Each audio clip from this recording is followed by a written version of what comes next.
A quiet civilian contractor enters the military mess hall, trying to stay invisible, when a Marine humiliates her in front of everyone.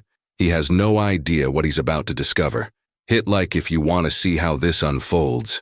Subscribe for more incredible stories, and comment where you're watching from right now. The mess hall at Redmond Ridge Air Base hummed with the familiar chaos of midday. Metal trays clattering, boots shuffling across polished concrete, conversations mixing into a steady drone of military routine, the Arizona heat pressed against the windows.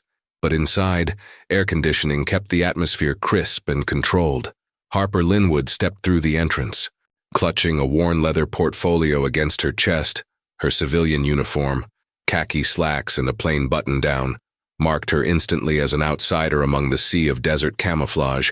She moved with careful deliberation, shoulders slightly hunched, as if trying to make herself smaller. The serving line stretched ahead of her, punctuated by the rhythmic clang of serving spoons against aluminum warming trays. Steam rose from containers of regulation meatloaf and mashed potatoes, carrying the institutional smell of cafeteria food that somehow managed to be both familiar and uninviting. Harper's fingers tightened around her portfolio as she reached for a tray. The technical diagrams inside rustled softly. Sensor calibration charts, electromagnetic frequency analyses, work that had consumed her thoughts since arriving at the base 3 days ago. She kept her eyes down, focusing on the simple task of selecting a meal. The sound of approaching boots made her glance up. 3 Marines had positioned themselves near the beverage station, their conversation just loud enough to carry.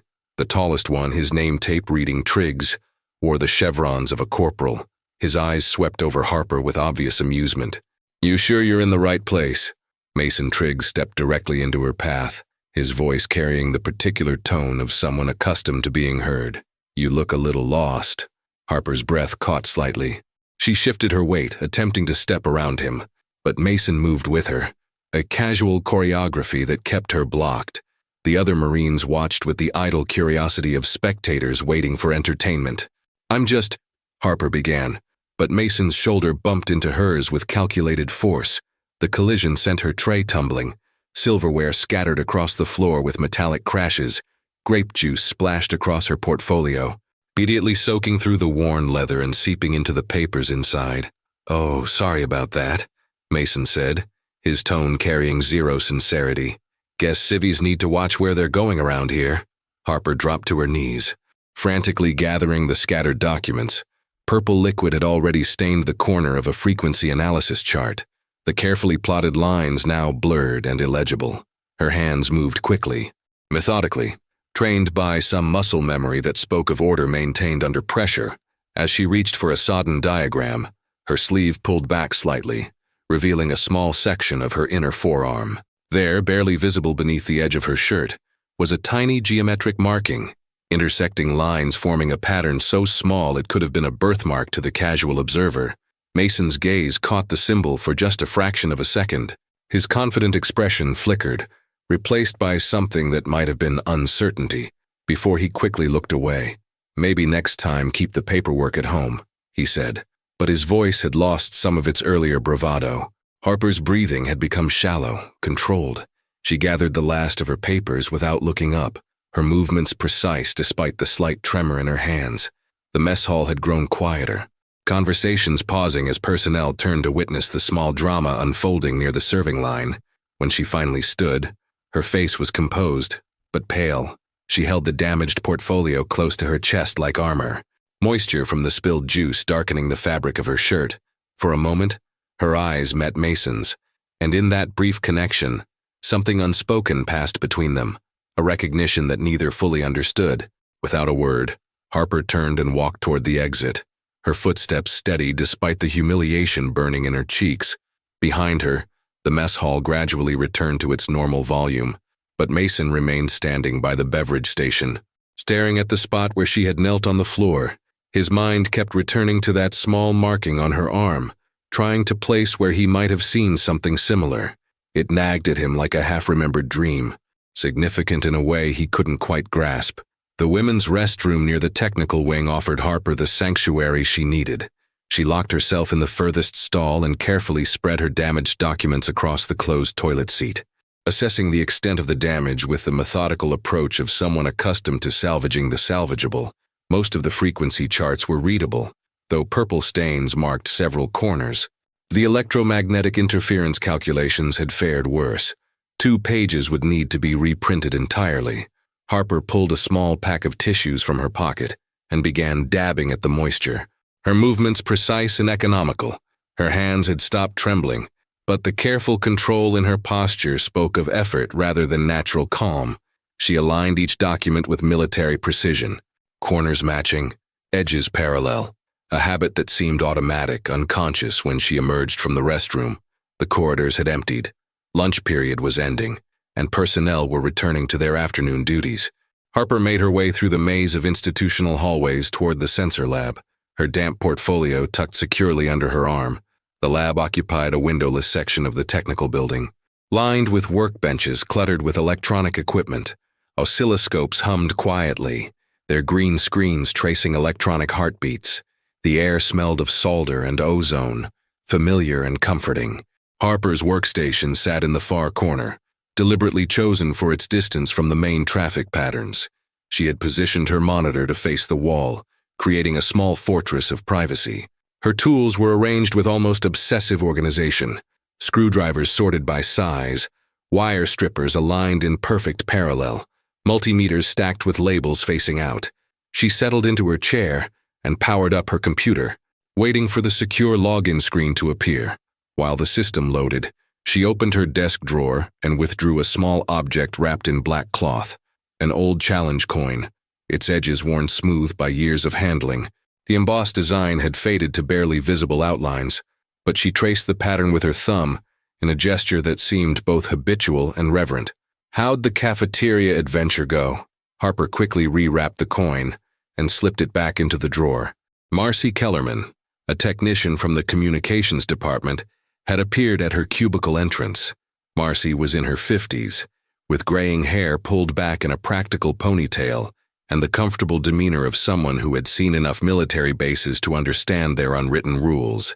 "It was fine," Harper replied, her voice carefully neutral. Marcy's eyes took in the stained portfolio, the slightly damp shirt, the too careful way Harper was arranging her rescued paperwork. "Let me guess. Marines being Marines."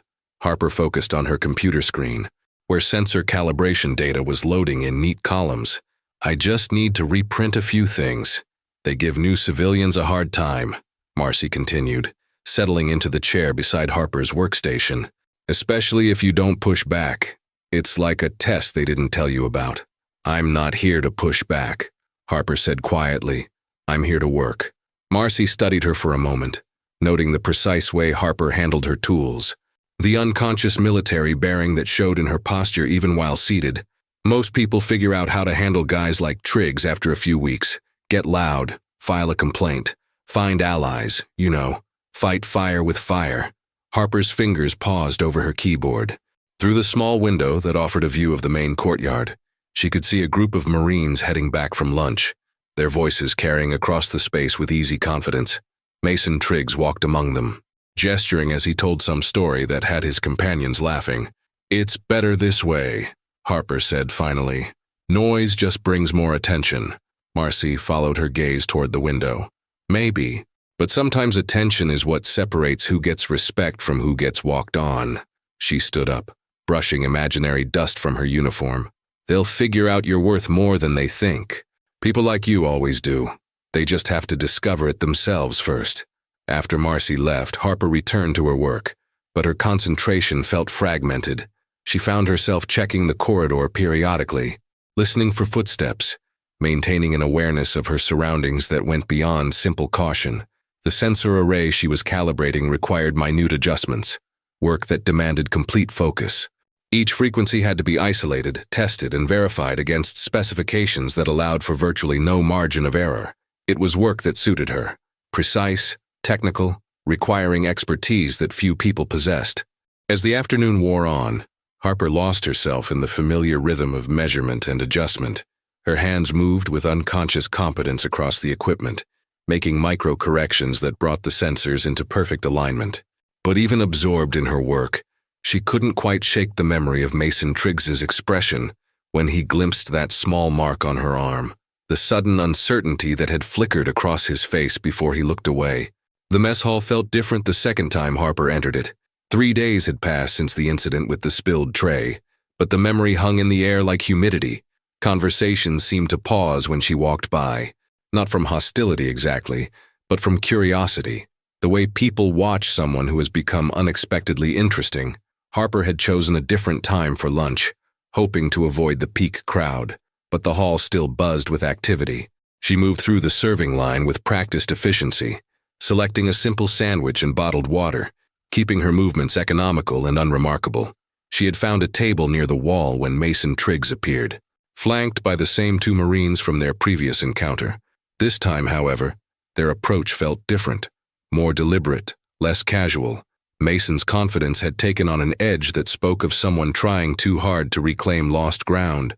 "Harper Linwood," he said, using her full name in a way that made it sound like an accusation.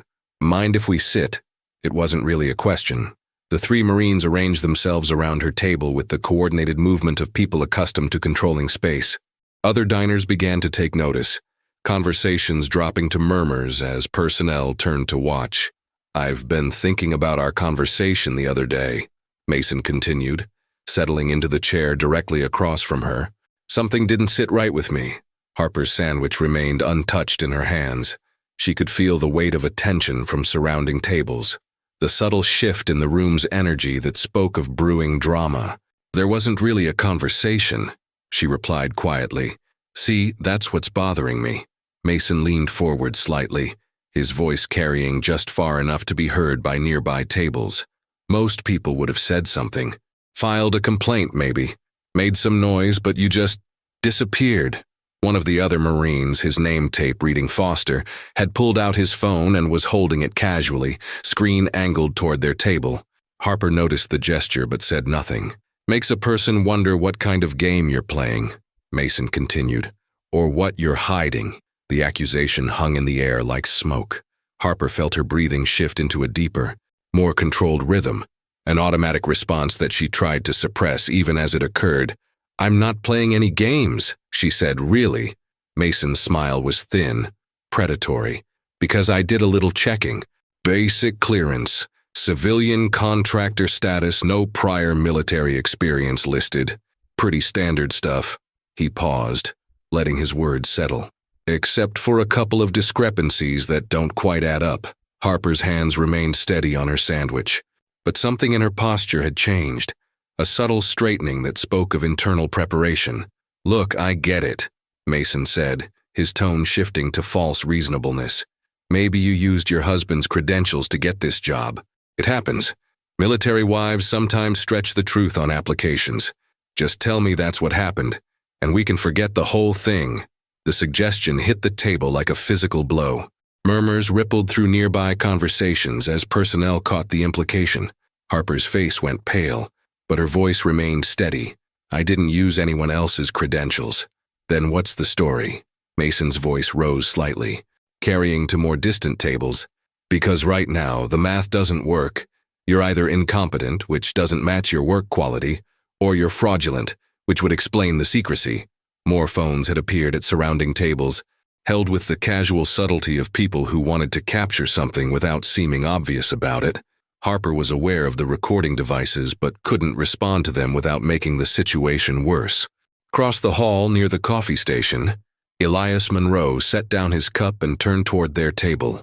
Monroe was a civilian logistics coordinator, a man in his early 60s with steel-gray hair and the weathered bearing of someone who had spent decades around military installations. His eyes had fixed on Harper's table with an intensity that went beyond casual interest. "I'm not fraudulent," Harper said, her voice carrying despite its quiet tone. "And I'm not incompetent." Mason leaned back in his chair, his expression satisfied. "Then prove it. Show us what makes Harper Linwood so special that she gets to work on classified sensor arrays with no military background." The challenge filled the space between them like a gauntlet thrown down. Harper could feel the weight of watching eyes, the pressure of dozens of personnel waiting for her response. Her training told her to de-escalate, to avoid confrontation, to maintain the low profile that had served her for years. But Mason's words had touched something deeper than professional pride, the suggestion that she had used someone else's credentials, that her work was somehow illegitimate, cut against everything she had earned through sacrifice and silence. Monroe had moved closer to their table, close enough to see Harper clearly. His position near the wall gave him a view of her posture, her hands, the way she held herself under pressure, something in her bearing, the unconscious military precision. The controlled breathing, the ready stillness, had caught his attention and held it. "I don't need to prove anything to you," Harper said finally. Mason's smile widened. "Actually, you do, because until you explain how a civilian with no recorded military experience gets cleared for the kind of work you're doing, people are going to keep wondering, and wondering turns into talking, and talking turns into investigations." The threat was clear, delivered with the confidence of someone who believed he held all the cards. Harper felt the familiar sensation of walls closing in, of options narrowing to unacceptable choices. From his position near the wall, Monroe's eyes had found something that made him stop breathing entirely. Harper's sleeve had ridden up slightly as she gripped her water bottle, revealing just enough of her inner forearm to show the edge of that small geometric marking, lines that Monroe recognized with the shock of seeing a ghost made flesh. The sensor lab had become Harper's refuge, but even there, the tension from lunch followed her like shadow. She worked with mechanical precision, adjusting calibration settings on an array of electromagnetic detection equipment, but her concentration felt fractured, divided between the technical demands of her job and the growing pressure from unwanted attention. The equipment hummed around her, a symphony of electronic instruments measuring frequencies invisible to human perception. Oscilloscopes traced sine waves across green screens. Multimeters displayed readings in precise decimal points, and spectrum analyzers painted complex patterns of electromagnetic activity. This was Harper's domain, a place where precision mattered more than politics, where competence could be measured in concrete terms. She had pushed up her sleeves to combat the lab's perpetual warmth, focusing on a particularly delicate adjustment to a frequency detector that required absolute steadiness. The work demanded complete attention. One miscalibrated component could render the entire array useless. Footsteps in the corridor made her glance up, but she returned to her work when they passed by without stopping. The sensor array was responding well to her adjustments, its readings gradually aligning with the specifications that would allow it to function in the harsh electromagnetic environment around military aircraft. "Excuse me." The voice was quiet, careful, but it made Harper look up sharply. Elias Monroe stood in the lab's doorway, his expression uncertain in a way that seemed out of character for someone with his reputation for steady competence. "I'm sorry to interrupt," Monroe continued, stepping into the lab but maintaining distance. "I was hoping I could ask you something." Harper's hands stilled on her equipment. Monroe was well regarded at the base, known for his institutional knowledge and his ability to navigate the complex logistics of military operations. His presence in her lab was unusual enough to be significant. "Of course," she said. Though her posture had shifted into something more guarded, Monroe's eyes moved briefly to her exposed forearms before returning to her face. When he spoke, his voice carried a weight that suggested the question was more important than it appeared. "That marking on your arm," he said quietly. "Where did you get it?" Harper's blood went cold. She glanced down at her exposed skin, realizing that the geometric pattern was clearly visible. Without thinking, she pulled her sleeve down, covering the mark, but the gesture only confirmed what Monroe had already seen. "It's personal," she said, her voice carefully neutral. "From a long time ago." Monroe stepped closer, close enough that their conversation wouldn't carry beyond the lab. "Ms. Linwood, I need you to understand that I'm not asking out of curiosity. That symbol, I've seen it before, in places most people don't know exist." Harper's breathing had become shallow. Controlled in a way that suggested training, she turned back to her equipment, ostensibly continuing her work, but her hands weren't quite steady. "I think you have me confused with someone else," she said. "Echo Talon," Monroe said quietly.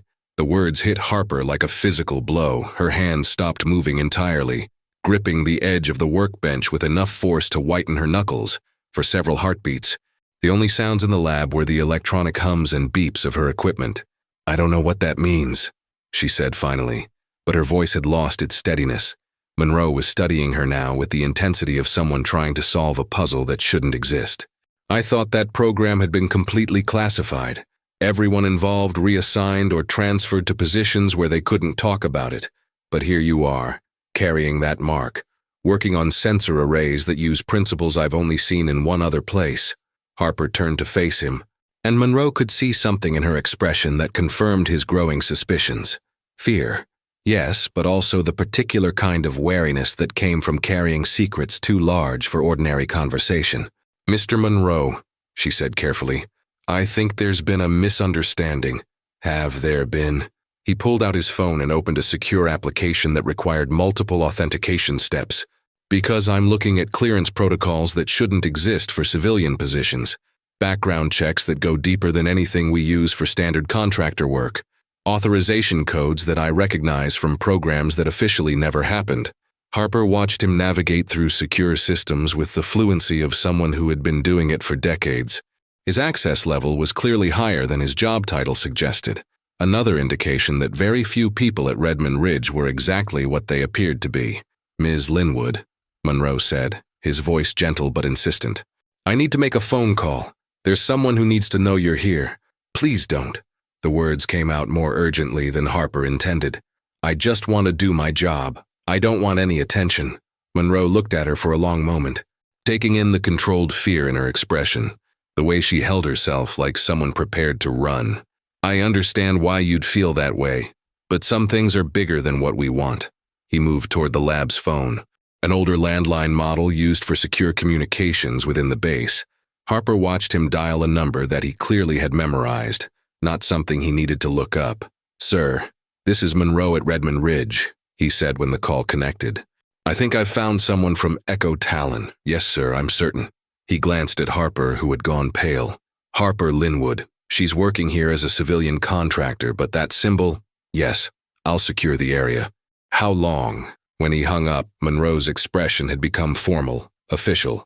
"Miss Linwood, I need to ask you to remain in the lab for the rest of the afternoon. Someone's coming to see you." Harper's hands were trembling now. Despite her efforts to control them, "Who?" "Someone who knew Echo Talon when it existed," Monroe said. "Someone who might remember what you did there."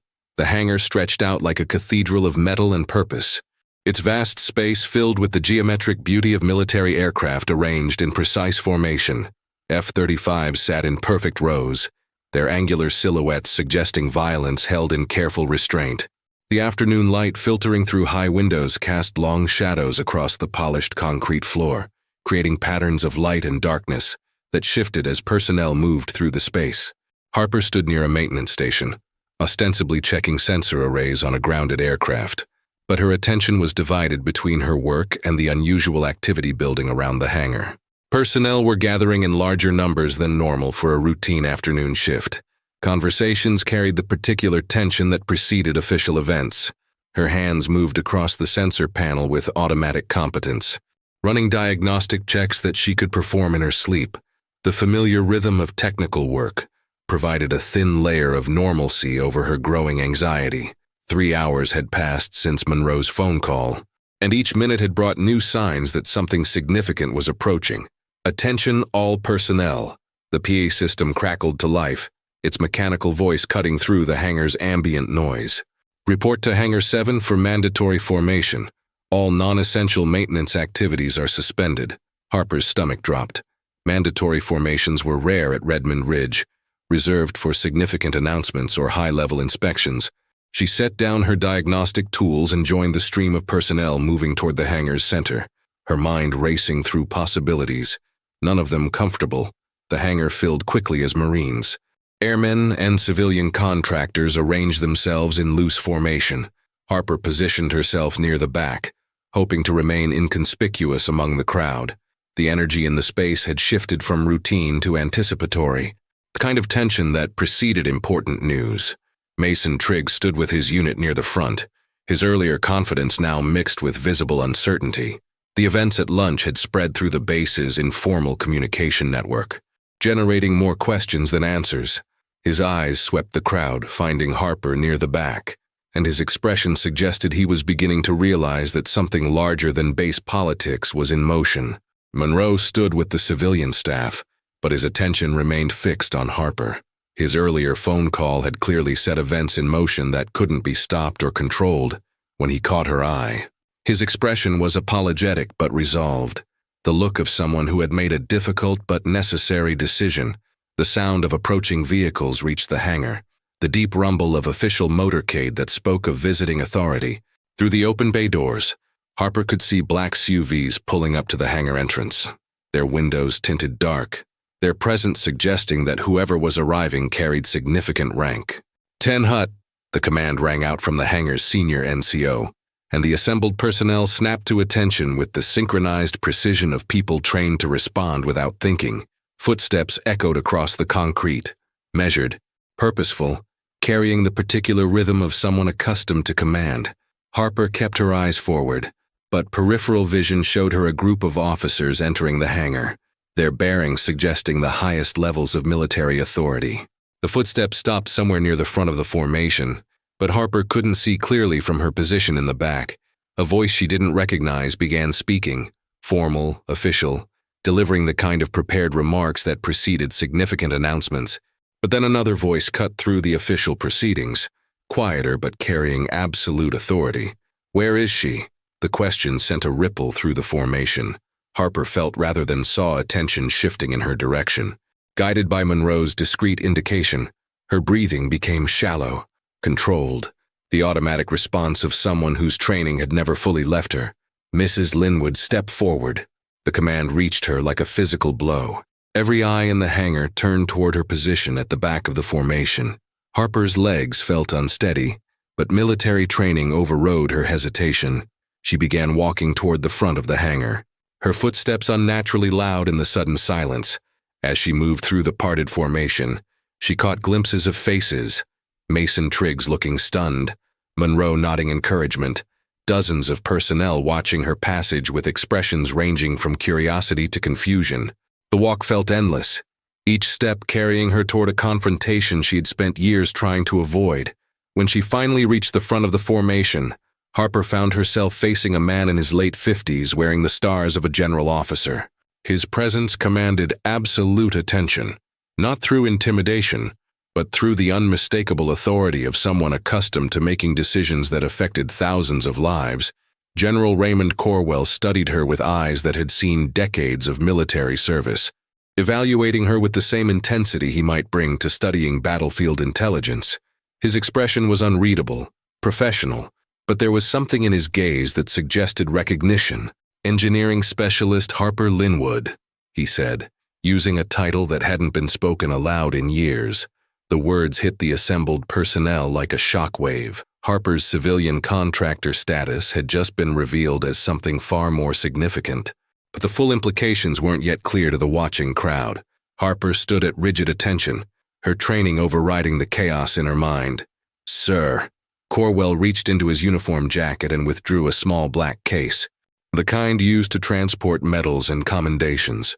When he opened it, the assembled personnel could see a decoration that none of them recognized, something that clearly existed outside normal military awards. "I never thought I'd see anyone from Echo Talon again," Corwell said, his voice carrying across the silent hangar. "I certainly never expected to find you working under an assumed status at a routine airbase." Harper's control finally cracked slightly. "Sir, I'm not— You developed the electromagnetic evasion algorithms that saved my strike team in Syria," Corwell interrupted, his voice gaining strength. "Without your work, 12 good men and women would have died in that operation, including me." The revelation hit the hangar like a bomb. Harper Linwood, the quiet civilian contractor who had been humiliated in the mess hall just days ago, was being publicly acknowledged for classified work that had saved lives at the highest levels of military operation. Mason Triggs stood in stunned silence, his earlier confidence completely shattered. The woman he had dismissed as an incompetent fraud had just been revealed as someone whose work had directly saved a general's life. The silence in the hangar was absolute, broken only by the distant hum of ventilation systems and the subtle sounds of people breathing. Harper stood before General Corwell, her civilian clothes suddenly seeming like a costume that no longer fit the person she was being revealed to be. Corwell's presence dominated the space not through volume or theatrics, but through the quiet authority of someone whose words carried the weight of life and death decisions. He held the opened case containing the unrecognized metal, its surface catching the hangar's fluorescent lighting in ways that suggested precious metals and careful craftsmanship. The operation in Syria was supposed to be routine, Corwell said, his voice carrying to every corner of the hangar. Intelligence gathering, quick extraction, minimal risk, but enemy electronic warfare capabilities had evolved beyond our expectations. Harper's face had gone pale, but she remained at attention, her military bearing becoming more evident as the general spoke. Years of civilian camouflage were falling away like shed clothing, revealing the trained specialist beneath. Our aircraft were being tracked by systems we'd never encountered, Corwell continued. Radar signatures that should have been invisible were lighting up like Christmas trees. We were 30 minutes from being shot down when engineering specialist Linwood's modifications went active. He paused, allowing the weight of his words to settle over the assembled personnel. Mason Triggs stood frozen among his unit, his face cycling through expressions of disbelief, embarrassment, and growing horror at the magnitude of his mistake. The electromagnetic signature vanished, Corwell said, completely. Their tracking systems couldn't maintain lock. Their missiles couldn't find us. Their radar painted empty sky where we should have been. It was like we'd become ghosts. Harper's breathing had become carefully controlled, the kind of measured respiration that suggested someone fighting to maintain composure. Her eyes remained fixed on a point just over Corwell's shoulder, avoiding direct eye contact with the general or the hundreds of personnel watching her revelation. 12 lives, Corwell repeated, his voice carrying absolute conviction. Saved by algorithms so complex that our own engineers couldn't fully understand them. Saved by work so classified that the people who did it couldn't be officially acknowledged. He lifted the metal from its case, holding it where the assembled personnel could see its unfamiliar design. This decoration doesn't exist in any official records. The unit that earned it was never officially formed. The operation it commemorates never officially happened. Monroe stood with the civilian staff, watching Harper's public exposure with the complex emotions of someone who understood both its necessity and its cost. He had known that making the phone call would lead to this moment, but seeing Harper's carefully constructed privacy being stripped away in front of hundreds of people brought no satisfaction. "But I know what you did," Corwell said, addressing Harper directly now. "And more importantly, I know who you are." Harper's control finally wavered. Her eyes dropped from their fixed point to meet Corwell's gaze, and in that moment, everyone in the hangar could see the truth of the general's words reflected in her expression. The quiet civilian contractor was indeed someone who had operated at levels of classification that most military personnel never approached. Mason Triggs felt the blood drain from his face as the full implications of the scene crashed over him. The woman he had humiliated, whose competence he had questioned, whose legitimacy he had challenged, was being publicly vindicated by one of the highest-ranking officers in the military. "Sir," Harper said quietly, her voice carrying despite its low volume. "I was just doing my job." Corwell smiled, the first expression other than formal authority he had shown since entering the hangar. "Your job saved my life, Specialist, and the lives of 11 other people who went home to their families because of work you did in silence, without recognition, without the possibility of public acknowledgement." He stepped closer to Harper, close enough that their conversation became personal rather than public, though his words still carried to the watching crowd. "I've wondered for years what happened to the Echo Talon personnel," he said. "Most disappeared into classified reassignments or early retirement. Finding you here, working under civilian cover, explains a lot about why certain sensor arrays at this base are performing beyond expected parameters." Harper's military bearing was now fully visible. The careful posture, the precise movements, the controlled responses, all spoke of someone whose training went far beyond civilian technical education. "I understand why you'd want anonymity," Corwell continued. "Echo Talon was burned after Syria. Too many people started asking questions about capabilities they weren't supposed to know existed. Easier to scatter the team and pretend the program never happened." He held up the medal again, its weight evident in his careful handling. "But some services can't remain unrecognized forever. Some debts can't go unpaid indefinitely." The general's next words carried the formal tone of official announcement. By the authority vested in me by the Department of Defense, I hereby restore recognition of Engineering Specialist Harper Linwood's classified service record and authorize limited public acknowledgement of her contributions to national security. The hangar erupted in applause, not the polite, measured response typical of military ceremonies, but genuine appreciation from personnel who were finally understanding the caliber of person who had been working quietly among them. Harper accepted the medal with hands that trembled slightly, her composure finally cracking under the weight of public recognition she had never expected to receive. When Corwell stepped back and saluted her, the gesture rippled through the formation as other personnel followed his lead. Mason Triggs stood paralyzed among the saluting crowd, his earlier arrogance completely shattered by the magnitude of his error. The formation had been dismissed, but personnel lingered in the hangar, clustering in small groups that buzzed with conversation. The revelation of Harper's true background had created a fundamental shift in the social dynamics of Redmond Ridge, and people were still processing the implications. Harper stood near the aircraft maintenance station where she had been working before the formation, the metal case held loosely in her hands. The weight of it felt disproportionate to its size, carrying not just precious metal but years of suppressed recognition and carefully guarded secrets. Mason Triggs approached with hesitant steps, his earlier confidence replaced by the uncertain movement of someone navigating unfamiliar terrain. His unit members had distanced themselves, leaving him to face this reckoning alone. When he stopped a few feet from Harper, his posture suggested someone preparing for justified punishment. "Ma'am," he began, then stopped, unsure how to address someone whose status had been so dramatically revealed. Harper looked up from the metal case, her expression neutral but not hostile. The transformation in her bearing was remarkable.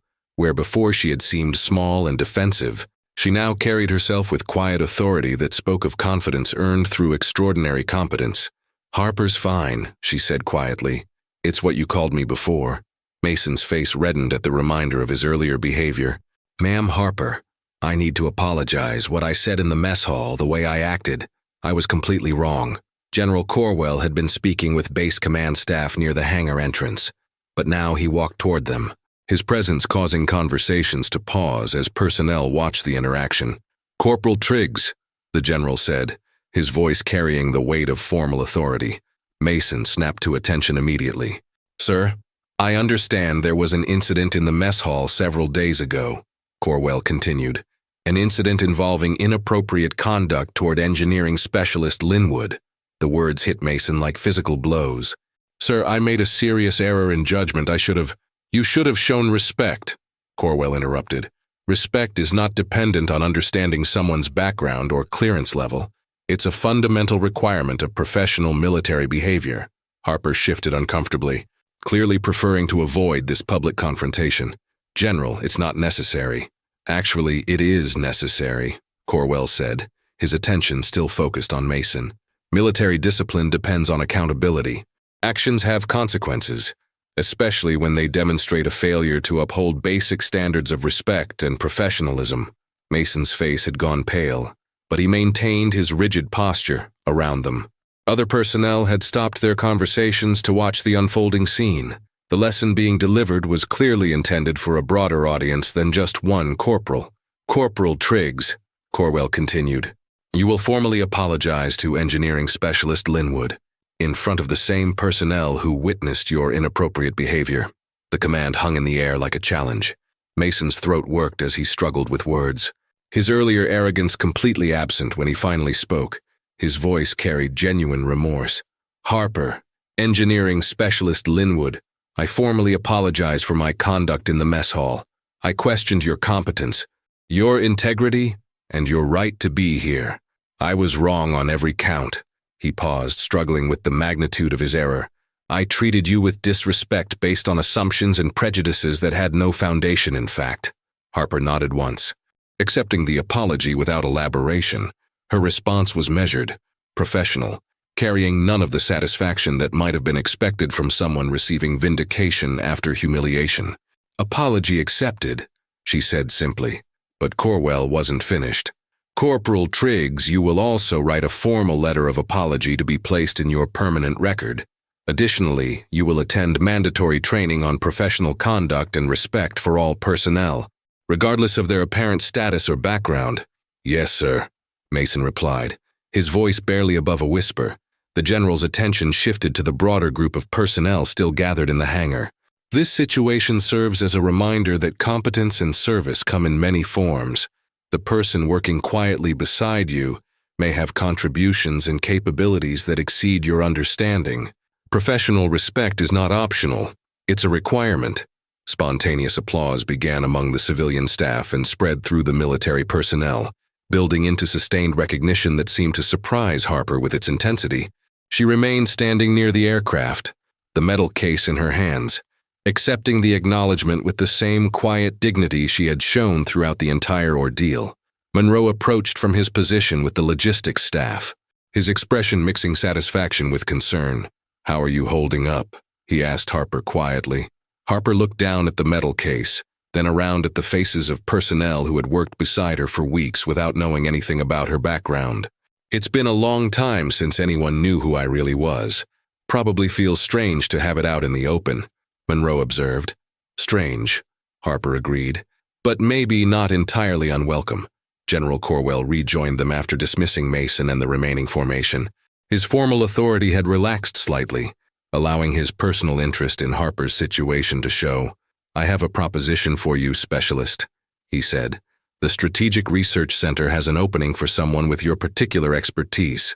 Full military contractor status, appropriate compensation, work on projects that would actually utilize your capabilities." Harper was quiet for a long moment, considering the offer. "I came here to work quietly, to avoid attention." "I understand that impulse," Corwell replied, "but talent like yours shouldn't be wasted on routine maintenance. The research center would give you the opportunity to work on developments that could save lives. Just like Syria. Can I think about it?" "Of course, but don't think too long. People with your skills are rare, and the country needs what you can contribute." As the general moved toward the hangar exit, accompanied by his staff, the remaining personnel began to disperse, but the atmosphere had fundamentally changed. Harper Linwood was no longer the quiet civilian contractor who could be overlooked or dismissed. She had become someone whose presence carried weight, whose expertise commanded respect. Evening light filtered through the hangar's high windows, painting the space in shades of amber and gold. Most of the personnel had departed for dinner or off-duty activities, leaving the vast area nearly empty. Harper sat on a maintenance cart near one of the F-35s, the metal case resting on her knees. Lost in thoughts that seemed to span years rather than hours, General Corwell found her there. Having returned from a meeting with Base Command, his formal bearing had relaxed into something more personal, the transformation that occurred when high-ranking officers stepped away from their public roles. "Mind if I join you?" he asked, indicating a nearby work stool. Harper nodded, shifting slightly to give him space. "I was just thinking about how different this place feels now." Corwell settled onto the stool with the careful movement of someone whose body carried decades of military service. "Different how? When I walked in here this morning, I was just another civilian contractor, someone who could work without being noticed, without having to explain anything about my past." Harper opened the metal case, studying the decoration that represented recognition she had never expected to receive. "Now everyone knows who I am or who I was. Who you are hasn't changed," Corwell said gently. "What changed is that people finally see it." Harper traced the edges of the metal with her fingertip, the same unconscious gesture she had made with the old challenge coin hidden in her desk drawer. "After Echo Talon was dissolved, I spent years learning how to be invisible, how to work effectively without drawing attention to capabilities that couldn't be officially acknowledged. That must have been difficult," Corwell observed, "having expertise that you couldn't fully use or discuss." "It was safer," Harper replied. "The work we did in Echo Talon, some of it pushed boundaries that made people uncomfortable. Better to let everyone think it never happened than to have congressional hearings and media attention." Corwell was quiet for a moment, watching the play of light across the aircraft surrounding them. "I've spent a lot of years thinking about that operation in Syria, about what would have happened if your modifications hadn't worked." Harper's expression showed the weight of carrying secrets that involved other people's lives.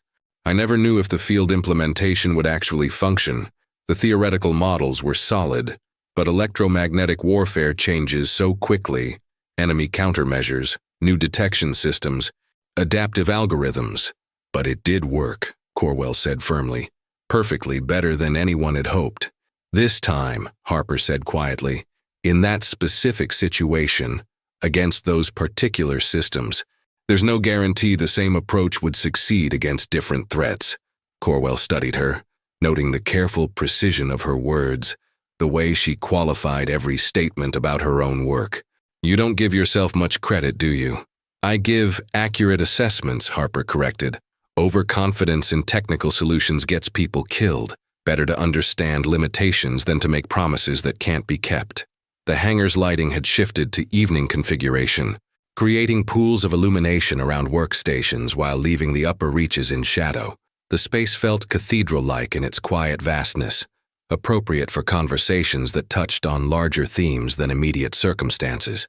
The offer I made earlier, Corwell said, about the Strategic Research Center, I hope you'll seriously consider it. Harper closed the metal case with a soft click. What kind of work? Next-generation electronic warfare systems. Defensive capabilities primarily, but with applications that could prevent the kind of situation we faced in Syria from ever occurring again.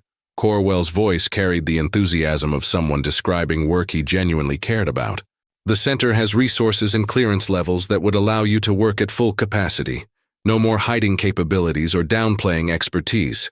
And no more anonymity, Harper added. No more anonymity, Corwell agreed. But also no more waste of extraordinary talent on routine maintenance.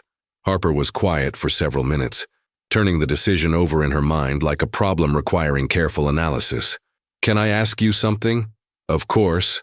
In Syria, when the modifications activated and your aircraft disappeared from their tracking systems, what did that feel like? Corwell considered the question, understanding that her interest went beyond technical curiosity. Relief initially? We'd gone from being sitting ducks to being effectively invisible. But then, he paused, searching for words to describe an experience that had stayed with him for years. There was something almost supernatural about it. Electronic systems that should have been able to track us simply couldn't, as if we'd stepped outside the normal rules of physics. Harper nodded slowly. That's what I was hoping for. Not just better shielding or more sophisticated jamming, but actual invisibility within specific electromagnetic spectrums. Is that kind of development possible on a larger scale? Maybe, Harper said carefully, with the right resources, the right team, the right theoretical framework, but it would require work that goes beyond conventional electronic warfare, deep research into electromagnetic theory, quantum effects, applications that most engineers would consider impossible. Corwell smiled. Impossible is exactly the kind of work the Strategic Research Center specializes in. The conversation was interrupted by footsteps echoing across the hangar floor. Monroe approached with the measured pace of someone who didn't want to intrude, but had something important to communicate. Excuse me, he said when he reached their position. Ms. Linwood, there's been some discussion among the technical staff about your work on the sensor arrays. Harper looked up with interest. What kind of discussion? Performance improvements that no one can quite explain, Monroe replied. Systems running more efficiently than their specifications suggest they should. Calibration that remains stable far longer than normal. Detection capabilities that exceed manufacturer expectations. Corwell and Harper exchanged glances. The implications of Monroe's observations clear to both of them. It seems, Corwell said quietly, that even in routine maintenance work, exceptional capability finds ways to express itself. Harper felt a smile tugging at the corners of her mouth, the first genuinely relaxed expression she had shown since the day's revelations began. Old habits, she said simply. Very impressive old habits, Monroe added, the kind that make people wonder what other improvements might be possible with the right support and resources. The parking lot at Redmond Ridge stretched across desert flatland, marked by geometric patterns of white lines that divided the space into orderly sections. Late afternoon sun cast long shadows from the few trees planted along the perimeter, creating pockets of shade where the Arizona heat felt less overwhelming. Harper walked toward her car with measured steps, her civilian clothes now carrying different meaning than they had that morning. The metal case was tucked securely in her portfolio, along with the technical documents she had rescued from the mess hall incident that seemed like it had occurred weeks rather than days ago. The transformation in how personnel interacted with her had been subtle but unmistakable. Conversations paused when she passed, not from hostility, but from a new awareness of who she was beneath her quiet exterior. Nods of acknowledgement had replaced the casual dismissal she had grown accustomed to receiving.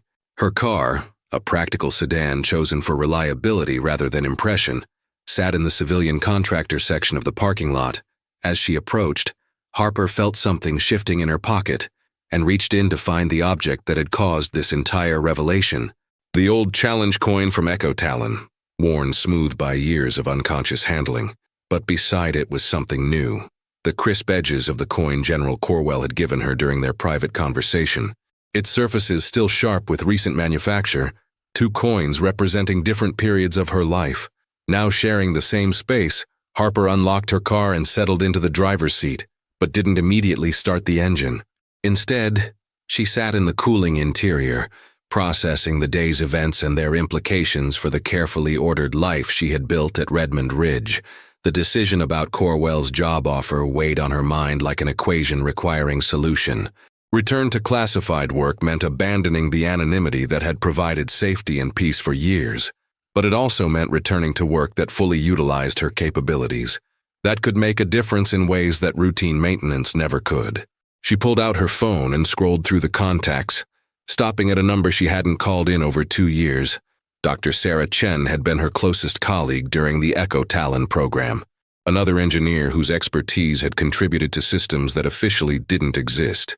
After the program's dissolution, they had maintained careful contact, sharing the particular bond of people who had worked on classified projects together. Harper hesitated for a moment, then placed the call. "Harper." Sarah's voice carried surprise and immediate concern. "Is everything okay?" "I'm fine," Harper replied. "But something's happened that I think you should know about." She recounted the day's events. Watching the parking lot gradually empty as personnel departed for home, Sarah listened without interruption, understanding the implications of Harper's exposure without need for explanation. "General Corwell remembered you specifically?" Sarah asked when Harper finished. "Not just remembered. He tracked me down. Someone recognized the Echo Talon symbol and made a phone call that brought him here within hours." Sarah was quiet for a moment. "That suggests our work had more impact than we realized. For a general to personally acknowledge a dissolved program, to publicly vindicate someone's classified service, he offered me a position at the Strategic Research Center," Harper said. "Full contractor status, appropriate clearance, work that would actually use my background." "That's an incredible opportunity," Sarah said immediately. "The Strategic Research Center has resources that make our old Echo Talon budget look like pocket change. You could work on developments that we only dreamed about." Harper watched a group of Marines walking toward their vehicles, their conversation animated and relaxed. Among them was Mason Triggs, who had undergone his own transformation during the day. When he noticed Harper in her car, he nodded respectfully before continuing with his group.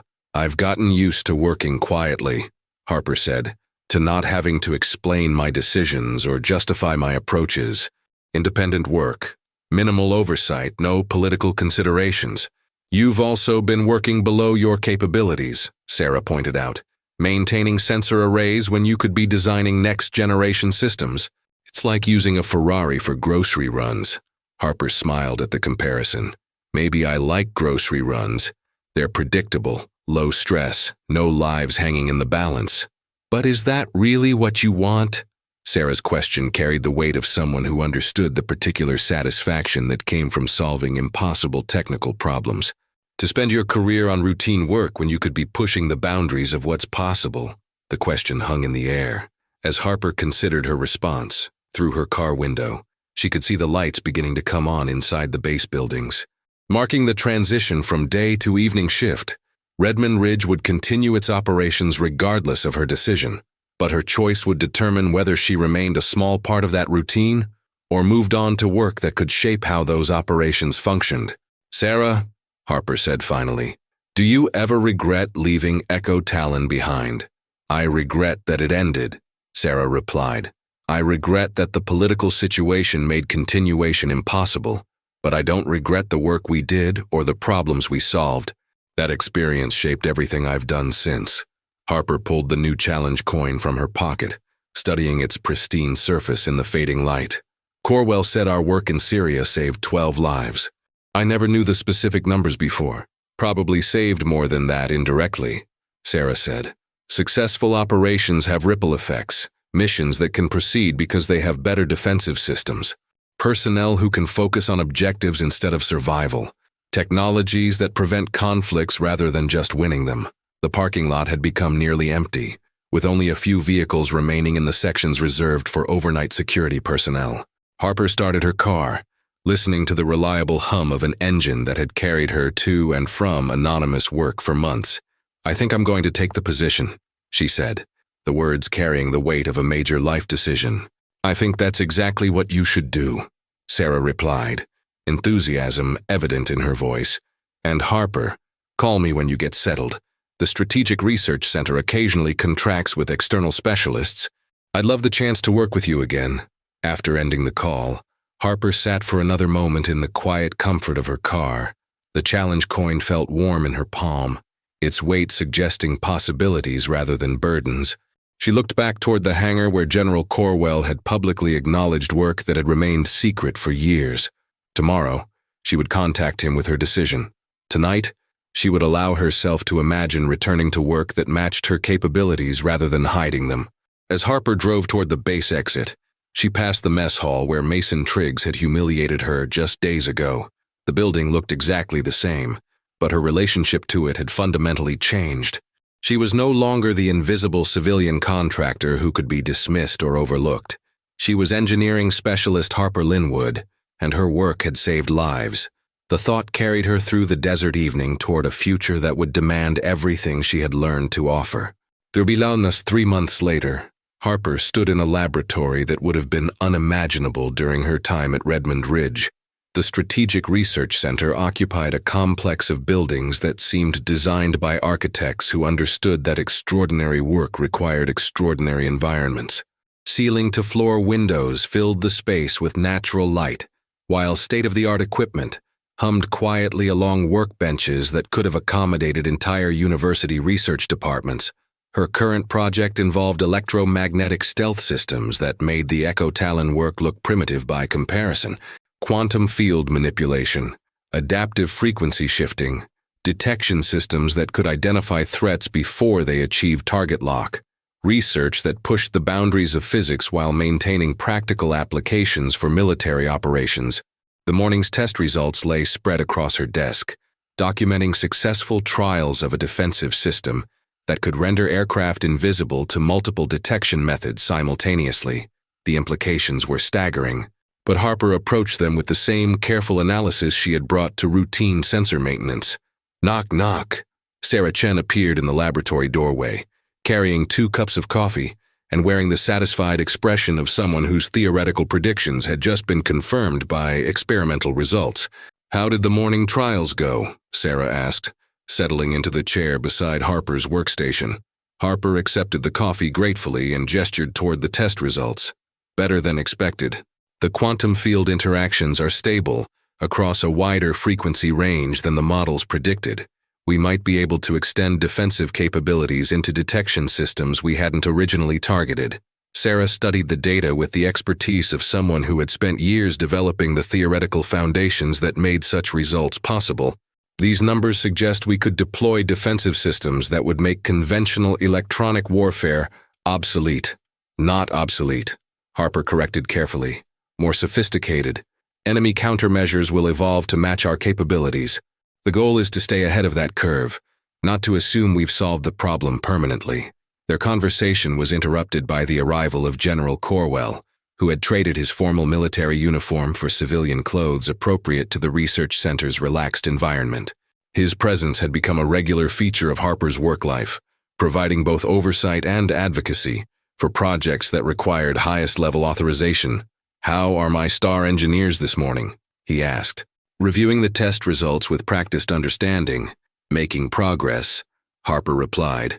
"The latest trials suggest we're approaching deployment-ready systems for specific aircraft platforms." Corwell's expression showed the particular satisfaction that came from seeing significant resources produce significant results. Any timeline for field testing? 6 months for initial trials, Sarah said. Maybe less if the quantum stabilization problems continue to resolve themselves. Outstanding. Corwell moved toward the laboratory's observation window, which provided a view of the testing ranges where Harper's theoretical work became practical reality. I received an interesting communication yesterday from Redmond Ridge. Harper looked up from her data analysis.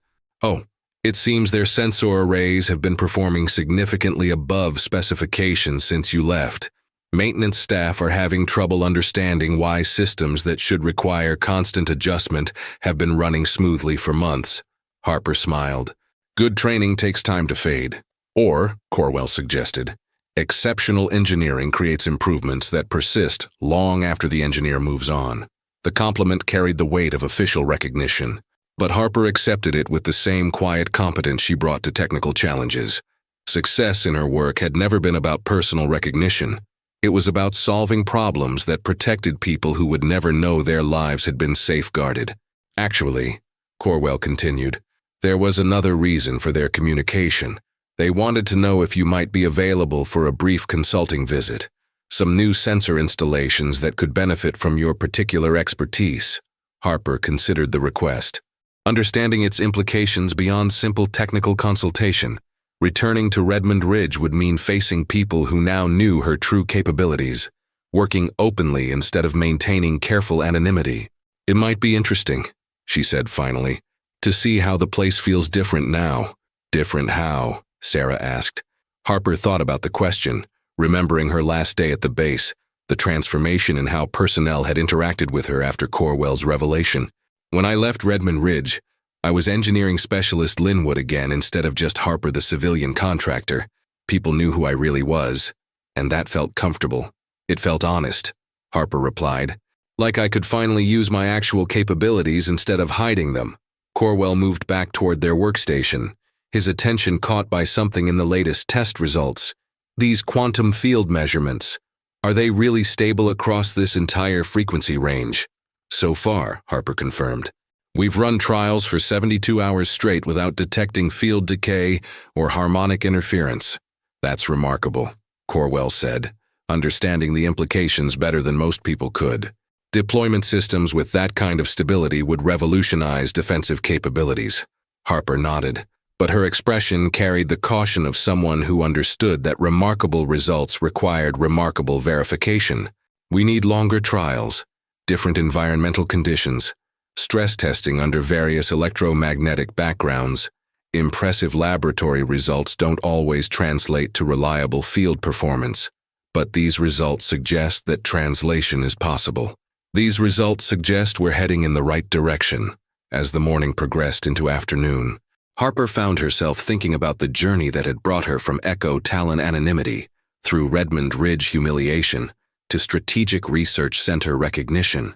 Each phase had required different strategies for managing capabilities that exceeded normal expectations. At Echo Talon, her work had been acknowledged but classified. At Redmond Ridge, her work had been hidden behind civilian contractor status. At the Strategic Research Center, her work was finally receiving the resources and recognition it deserved. But more importantly, she was finally working on problems that matched her abilities. Surrounded by colleagues who understood the significance of what they were attempting, the isolation of hidden competence had been replaced by the satisfaction of collaborative excellence. Her phone buzzed with a text message from Monroe at Redmond Ridge. Heard you might be visiting. Coffee's still terrible, but the conversation would be much better. Harper smiled and typed back. Looking forward to seeing how the sensors are performing. The response came quickly. They're performing like you never left. Some improvements just become permanent. Through the laboratory windows, Harper could see aircraft conducting test flights of systems her work had helped develop. Pilots who would never know her name were protected by defensive capabilities that had emerged from equations and algorithms she had crafted in the quiet hours of theoretical development. It was exactly the kind of impact she had always hoped her work would achieve.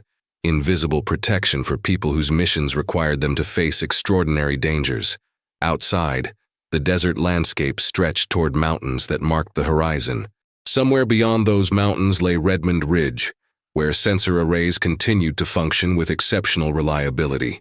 Because someone had once worked on them with exceptional skill, Harper returned to her analysis of the morning's test results. Preparing for the next phase of development that would transform laboratory success into field-ready systems. The work was challenging, demanding, and exactly what she had trained her entire career to accomplish.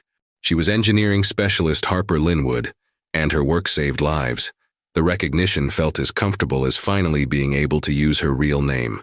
Sometimes, the quietest person in the room carries the most extraordinary story, and the humiliation we witness may be happening to someone whose contributions we can't imagine. What's the most incredible hidden talent you've discovered in someone you initially underestimated? Would you like another story?